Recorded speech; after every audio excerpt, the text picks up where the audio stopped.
شروع اللہ کے نام سے جو بڑا مہربان نہایت رحم والا ہے۔ طاسیم، یہ کتاب روشن کی آیتیں ہیں۔ اے محمد صلی اللہ علیہ وآلہ وسلم، ہم تمہیں موسیٰ اور فرعون کے کچھ حالات مومن لوگوں کے سنانے کے لیے صحیح صحیح سناتے ہیں کہ فرعون نے ملک میں سر اٹھا رکھا تھا اور وہاں کے باشندوں کو گروہ گروہ بنا رکھا تھا۔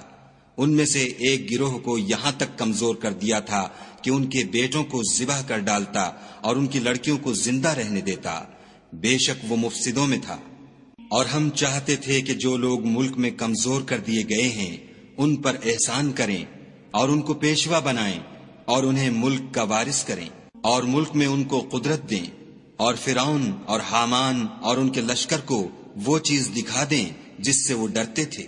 اور ہم نے موسیٰ کی ماں کی طرف وحی بھیجی کہ اس کو دودھ پلاؤ، جب تم کو اس کے بارے میں کچھ خوف پیدا ہو تو اسے دریا میں ڈال دینا، اور نہ تو خوف کرنا اور نہ رنج کرنا، ہم اس کو تمہارے پاس واپس پہنچا دیں گے اور پھر اسے پیغمبر بنا دیں گے۔ تو فرعون کے لوگوں نے اس کو اٹھا لیا، اس لیے کہ نتیجہ یہ ہونا تھا کہ وہ ان کا دشمن اور ان کے لیے موجب غم ہو۔ بے شک فرعون اور حامان اور ان کے لشکر چوک گئے۔ اور فرعون کی بیوی نے کہا کہ یہ میری اور تمہاری دونوں کی آنکھوں کی ٹھنڈک ہے، اس کو قتل نہ کرنا، شاید یہ ہمیں فائدہ پہنچائے یا ہم اسے بیٹا بنا لیں۔ اور وہ انجام سے بے خبر تھے۔ اور موسیٰ کی ماں کا دل بے قرار ہو گیا۔ اگر ہم ان کے دل کو مضبوط نہ کر دیتے تو قریب تھا کہ وہ اس قصے کو ظاہر کر دیں، غرض یہ تھی کہ وہ مومنوں میں رہیں۔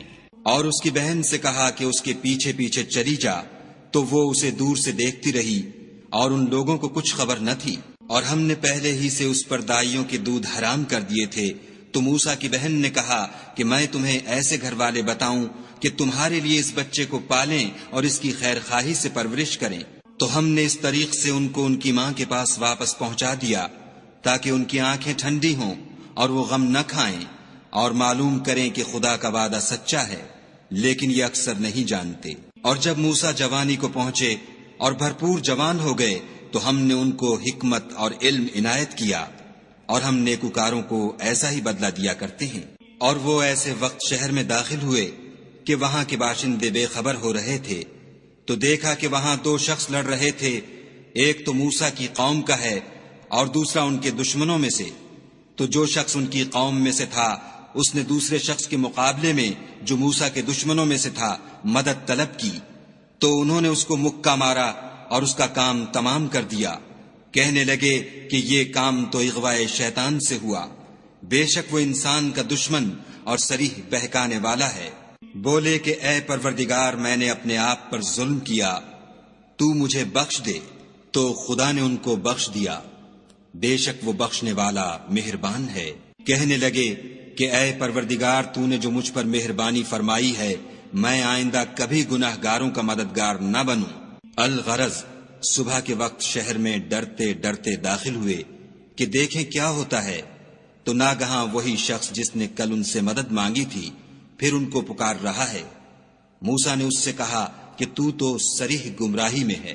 جب موسیٰ نے ارادہ کیا کہ اس شخص کو جو ان دونوں کا دشمن تھا پکڑ لیں، تو وہ یعنی موسیٰ کی قوم کا آدمی بول اٹھا کہ جس طرح تم نے کل ایک شخص کو مار ڈالا تھا اسی طرح چاہتے ہو کہ مجھے بھی مار ڈالو۔ تم تو یہی چاہتے ہو کہ ملک میں ظلم و ستم کرتے پھرو، اور یہ نہیں چاہتے کہ نیکوکاروں میں ہو۔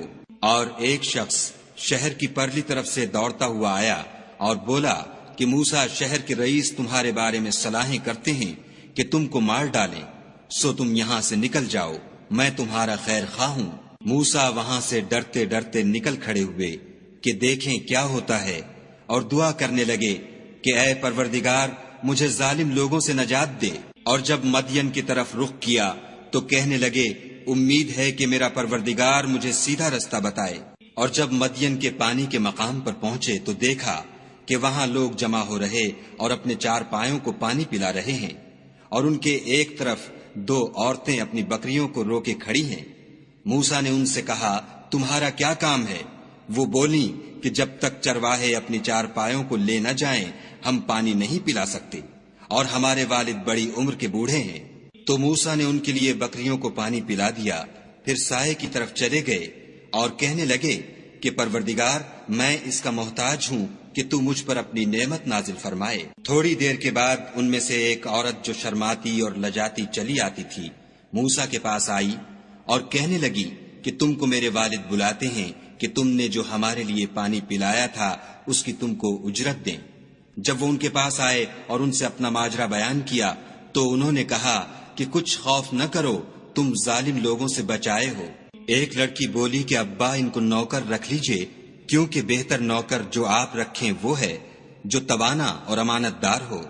انہوں نے موسیٰ سے کہا کہ میں چاہتا ہوں اپنی ان 2 بیٹیوں میں سے ایک کو تم سے بیاہ دوں، اس عہد پر کہ تم 8 برس میری خدمت کرو، اور اگر 10 سال پورے کر دو تو وہ تمہاری طرف سے احسان ہے، اور میں تم پر تکلیف ڈالنی نہیں چاہتا، تم مجھے انشاءاللہ نیک لوگوں میں پاؤ گے۔ موسیٰ نے کہا کہ مجھ میں اور آپ میں یہ عہد پختہ ہوا، میں جون سی مدت چاہوں پوری کر دوں، پھر مجھ پر کوئی زیادتی نہ ہو، اور ہم جو معاہدہ کرتے ہیں خدا اس کا گواہ ہے۔ جب موسیٰ نے مدت پوری کر دی اور اپنے گھر کے لوگوں کو لے کر چلے تو طور کی طرف سے آگ دکھائی دی، تو اپنے گھر والوں سے کہنے لگے کہ تم یہاں ٹھہرو، مجھے آگ نظر آئی ہے، شاید میں وہاں سے رستے کا کچھ پتہ لاؤں یا آگ کا انگارہ لے آؤں تاکہ تم تاپو۔ جب اس کے پاس پہنچے تو میدان کے دائیں کنارے سے ایک مبارک جگہ میں ایک درخت میں سے آواز آئی کہ موسیٰ، میں تو خدائے رب العالمین ہوں، اور یہ کہ اپنی لاٹھی ڈال دو۔ جب دیکھا کہ وہ حرکت کر رہی ہے گویا سانپ ہے تو پیٹھ پھیر کر چل دیے اور پیچھے مڑ کر بھی نہ دیکھا۔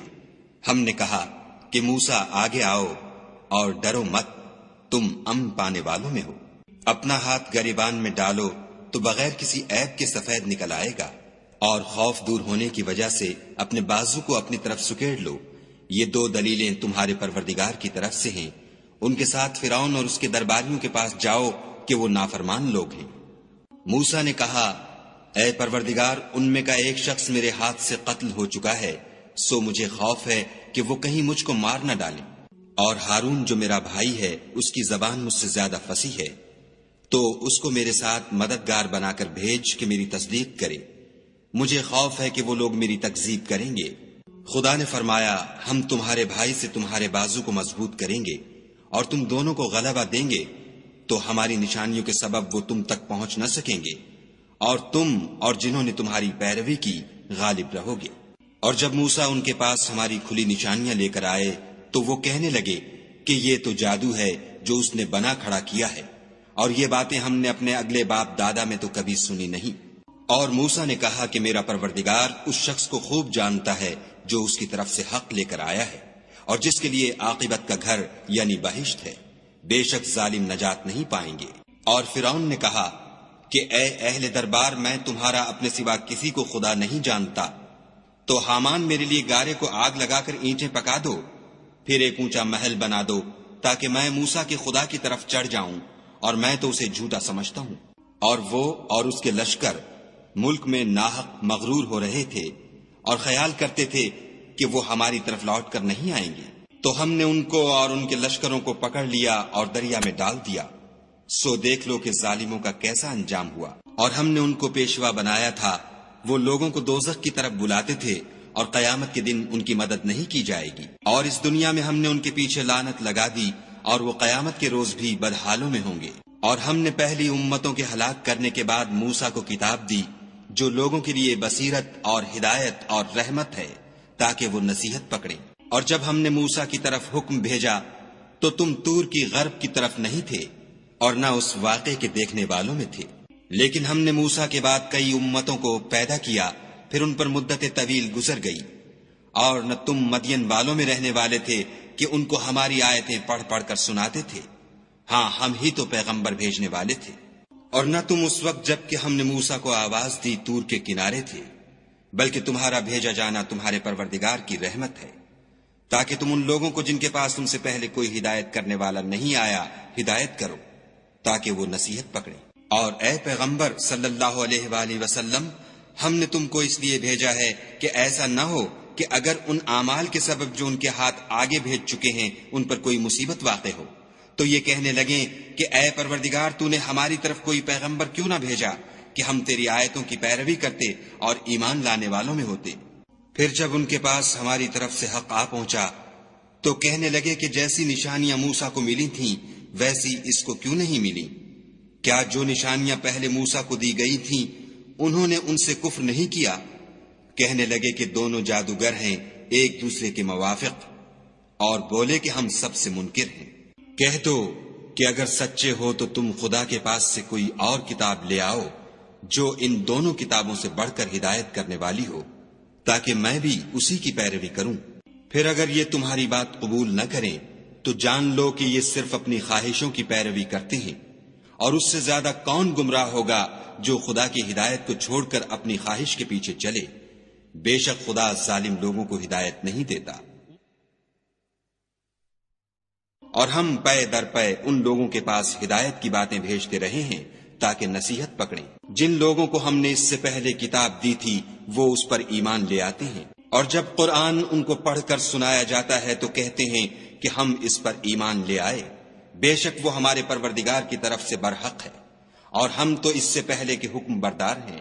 ان لوگوں کو دگنا بدلہ دیا جائے گا کیونکہ صبر کرتے رہے ہیں اور بھلائی کے ساتھ برائی کو دور کرتے ہیں، اور جو مال ہم نے ان کو دیا ہے اس میں سے خرچ کرتے ہیں۔ اور جب بیہودہ بات سنتے ہیں تو اس سے منہ پھیر لیتے ہیں اور کہتے ہیں کہ ہم کو ہمارے اعمال اور تم کو تمہارے اعمال، تم کو سلام، ہم جاہلوں کے خواستگار نہیں ہیں۔ اے محمد صلی اللہ علیہ وآلہ وسلم، تم جس کو دوست رکھتے ہو اسے ہدایت نہیں کر سکتے، بلکہ خدا ہی جس کو چاہتا ہے ہدایت کرتا ہے، اور وہ ہدایت پانے والوں کو خوب جانتا ہے۔ اور کہتے ہیں کہ اگر ہم تمہارے ساتھ ہدایت کی پیروی کریں تو اپنے ملک سے اچک لیے جائیں۔ کیا ہم نے ان کو حرم میں جو امن کا مقام ہے جگہ نہیں دی، جہاں ہر قسم کے میوے پہنچائے جاتے ہیں، اور یہ رزق ہماری طرف سے ہے لیکن ان میں سے اکثر نہیں جانتے۔ اور ہم نے بہت سی بستیوں کو ہلاک کر ڈالا جو اپنی فراخی معیشت میں اترا رہے تھے، سو یہ ان کے مکانات ہیں جو ان کے بعد آباد ہی نہیں ہوئے مگر بہت کم، اور ان کے پیچھے ہم ہی ان کے وارث ہوئے۔ اور تمہارا پروردگار بستیوں کو ہلاک نہیں کیا کرتا جب تک ان کے بڑے شہر میں پیغمبر نہ بھیج لے جو ان کو ہماری آیتیں پڑھ پڑھ کر سنائے، اور ہم بستیوں کو ہلاک نہیں کیا کرتے مگر اس حالت میں کہ وہاں کے باشندے ظالم ہوں۔ اور جو چیز تم کو دی گئی ہے وہ دنیا کی زندگی کا فائدہ اور اس کی زینت ہے، اور جو خدا کے پاس ہے وہ بہتر اور باقی رہنے والی ہے۔ کیا تم سمجھتے نہیں؟ بھلا جس شخص سے ہم نے نیک وعدہ کیا اور اس نے اسے حاصل کر لیا تو کیا وہ اس شخص کا سا ہے جس کو ہم نے دنیا کی زندگی کے فائدے سے بہرہ مند کیا؟ پھر وہ قیامت کے روز ان لوگوں میں ہو جو ہمارے روبرو حاضر کیے جائیں گے۔ اور جس روز خدا ان کو پکارے گا اور کہے گا کہ میرے وہ شریک کہاں ہیں جن کا تمہیں دعویٰ تھا، تو جن لوگوں پر عذاب کا حکم ثابت ہو چکا ہوگا وہ کہیں گے کہ ہمارے پروردگار یہ وہ لوگ ہیں جن کو ہم نے گمراہ کیا تھا، اور جس طرح ہم خود گمراہ ہوئے تھے اسی طرح ان کو گمراہ کیا تھا۔ اب ہم تیری طرف متوجہ ہو کر ان سے بیزار ہوتے ہیں، یہ ہمیں نہیں پوچھتے تھے۔ اور کہا جائے گا کہ اپنے شریکوں کو بلاؤ، تو وہ ان کو پکاریں گے اور وہ ان کو جواب نہ دے سکیں گے، اور جب عذاب کو دیکھ لیں گے تو تمنا کریں گے کہ کاش وہ ہدایت یاب ہوتے۔ اور جس روز خدا ان کو پکارے گا اور کہے گا کہ تم نے پیغمبروں کو کیا جواب دیا، تو وہ اس روز خبروں سے اندھے ہو جائیں گے اور آپس میں کچھ بھی پوچھ نہ سکیں گے۔ لیکن جس نے توبہ کی اور ایمان لایا اور عمل نیک کیے تو امید ہے کہ وہ نجات پانے والوں میں ہو۔ اور تمہارا پروردگار جو چاہتا ہے پیدا کرتا ہے اور جسے چاہتا ہے برگزیدہ کر لیتا ہے، ان کو اس کا اختیار نہیں ہے۔ یہ جو شرک کرتے ہیں خدا اس سے پاک و بالا تر ہے، اور ان کے سینے جو کچھ مخفی کرتے اور جو یہ ظاہر کرتے ہیں تمہارا پروردگار اس کو جانتا ہے۔ اور وہی خدا ہے، اس کے سوا کوئی معبود نہیں۔ دنیا اور آخرت میں اسی کی تعریف ہے اور اسی کا حکم، اور اسی کی طرف تم لوٹائے جاؤ گے۔ کہو بھلا دیکھو تو اگر خدا تم پر ہمیشہ قیامت کے دن تک رات کی تاریکی کیے رہے تو خدا کے سوا کون معبود ہے جو تم کو روشنی لا دے؟ تو کیا تم سنتے نہیں؟ کہو تو بھلا دیکھو تو اگر خدا تم پر ہمیشہ قیامت تک دن کیے رہے تو خدا کے سوا کون معبود ہے کہ تم کو رات لا دے جس میں تم آرام کرو؟ تو کیا تم دیکھتے نہیں؟ اور اس نے اپنی رحمت سے تمہارے لیے رات کو اور دن کو بنایا تاکہ تم اس میں آرام کرو اور اس میں اس کا فضل تلاش کرو اور تاکہ شکر کرو۔ اور جس دن وہ ان کو پکارے گا اور کہے گا کہ میرے وہ شریک جن کا تمہیں دعویٰ تھا کہاں ہیں، اور ہم ہر ایک امت میں سے گواہ نکال لیں گے، پھر کہیں گے کہ اپنی دلیل پیش کرو، تو وہ جان لیں گے کہ سچ بات خدا کی ہے، اور جو کچھ وہ افترا کیا کرتے تھے ان سے جاتا رہے گا۔ قارون موسیٰ کی قوم میں سے تھا اور ان پر تعدی کرتا تھا، اور ہم نے اس کو اتنے خزانے دیے تھے کہ ان کی کنجیاں ایک طاقتور جماعت کو اٹھانی مشکل ہوتی۔ جب اس سے اس کی قوم نے کہا کہ اترائیے مت کہ خدا اترانے والوں کو پسند نہیں کرتا، اور جو مال تم کو خدا نے عطا فرمایا ہے اس سے آخرت کی بھلائی طلب کیجیے، اور دنیا سے اپنا حصہ نہ بھلائیے، اور جیسی خدا نے تم سے بھلائی کی ہے ویسی تم بھی لوگوں سے بھلائی کرو، اور ملک میں طالب فساد نہ ہو، کیونکہ خدا فساد کرنے والوں کو دوست نہیں رکھتا۔ بولا کہ یہ مال مجھے میری دانش کے زور سے ملا ہے، کیا اس کو معلوم نہیں کہ خدا نے اس سے پہلے بہت سی امتیں جو اس سے قوت میں بڑھ کر اور جمعیت میں بیشتر تھیں ہلاک کر ڈالی ہیں، اور گناہ گاروں سے ان کے گناہوں کے بارے میں پوچھا نہیں جائے گا۔ تو ایک روز قارون بڑی آرائش اور ٹھاٹھ سے اپنی قوم کے سامنے نکلا۔ جو لوگ دنیا کی زندگی کے طالب تھے کہنے لگے کہ جیسا مال و متاع قارون کو ملا ہے کاش ایسا ہی ہمیں بھی ملے، وہ تو بڑا ہی صاحب نصیب ہے۔ اور جن لوگوں کو علم دیا گیا تھا وہ کہنے لگے کہ تم پر افسوس، مومنوں اور نیکوکاروں کے لیے جو ثواب خدا کے ہاں تیار ہے وہ کہیں بہتر ہے، اور وہ صرف صبر کرنے والوں ہی کو ملے گا۔ پس ہم نے قارون کو اور اس کے گھر کو زمین میں دھنسا دیا، تو خدا کے سوا کوئی جماعت اس کی مددگار نہ ہو سکی اور نہ وہ بدلہ لے سکا۔ اور وہ لوگ جو کل اس کے رتبے کی تمنا کرتے تھے صبح کو کہنے لگے ہائے شامت، خدا ہی تو اپنے بندوں میں سے جس کے لیے چاہتا ہے رزق فراخ کر دیتا ہے اور جس کے لیے چاہتا ہے تنگ کر دیتا ہے۔ اگر خدا ہم پر احسان نہ کرتا تو ہمیں بھی دھسا دیتا۔ ہائے خرابی، کافر نجات نہیں پا سکتے۔ وہ جو آخرت کا گھر ہے ہم نے اسے ان لوگوں کے لیے تیار کر رکھا ہے جو ملک میں ظلم اور فساد کا ارادہ نہیں رکھتے، اور انجام نیک تو پرہیزگاروں ہی کا ہے۔ جو شخص نیکی لے کر آئے گا اس کے لیے اس سے بہتر صلہ موجود ہے، اور جو برائی لائے گا تو جن لوگوں نے برے کام کیے ان کو بدلہ بھی اسی طرح کا ملے گا جس طرح کے وہ کام کرتے تھے۔ اے پیغمبر صلی اللہ علیہ وآلہ وسلم، جس خدا نے تم پر قرآن کے احکام کو فرض کیا ہے وہ تمہیں بازگشت کی جگہ لوٹا دے گا۔ کہہ دو کہ میرا پروردگار اس شخص کو بھی خوب جانتا ہے جو ہدایت لے کر آیا، اور اس کو بھی جو صریح گمراہی میں ہے۔ اور تمہیں امید نہ تھی کہ تم پر یہ کتاب نازل کی جائے گی مگر تمہارے پروردگار کی مہربانی سے نازل ہوئی، تو تم ہرگز کافروں کے مددگار نہ ہونا، اور وہ تمہیں خدا کی آیتوں کی تبلیغ سے بعد اس کے کہ وہ تم پر نازل ہو چکی ہیں روک نہ دیں، اور اپنے پروردگار کو پکارتے رہو اور مشرکوں میں ہرگز نہ ہو جیو، اور خدا کے ساتھ کسی اور کو معبود سمجھ کر نہ پکارنا، اس کے سوا کوئی معبود نہیں، اس کی ذات پاک کے سوا ہر چیز فنا ہونے والی ہے، اسی کا حکم ہے اور اسی کی طرف تم لوٹ کر جاؤ گے۔